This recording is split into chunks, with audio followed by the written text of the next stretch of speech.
नमस्कार दोस्तों, आप सब कैसे हैं। उम्मीद है कि आप सब अच्छे ही होंगे। दोस्तों, मैं आज फुल एवं फ्री सॉन्ग लिखा हूं जो कि न्यू कंपोज न्यू ट्रैक है और खेसारी लाल जी पर है, जो कि नेपाल में स्टेज शो हमला सॉन्ग है। अगर दोस्तों अच्छा लगेगा तो कृपया लाइक सब्सक्राइब कमेंट जरूर कीजिएगा, और अच्छा नहीं लगेगा तो डिसलाइक भी कर सकते हैं। तो चलिए दोस्तों, मुखड़ा की ओर। हमके चाहे ता सब करेला प्यार हो, हमके चाहे ता सब करेला प्यार हो। का गलती रहे हमार जरैल जवन कार हो, का गलती रहे हमर जरैल जवन कार हो, का गलती रहे हमर। ऊ तहाला ही में गइले बा कमाई सखी, ई जवानिया के कैसे कुहकाई के रखी एह सखी।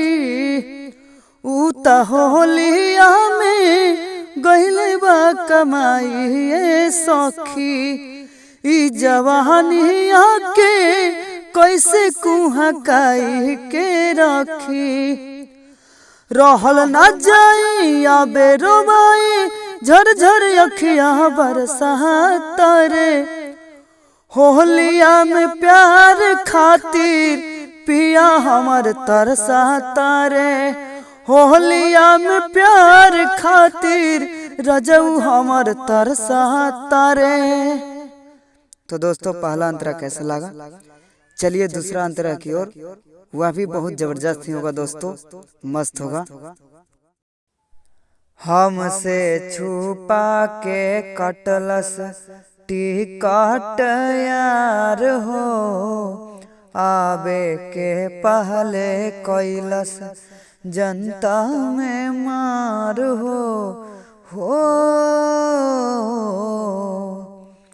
हमसे छुपा के कटलस टिकट यार हो, आबे के पहले कैलस जनता में मार हो।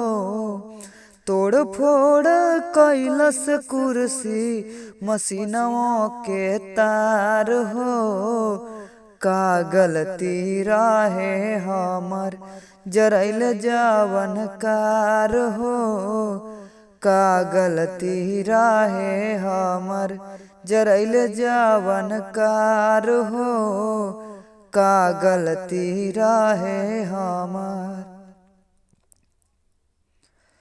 भूख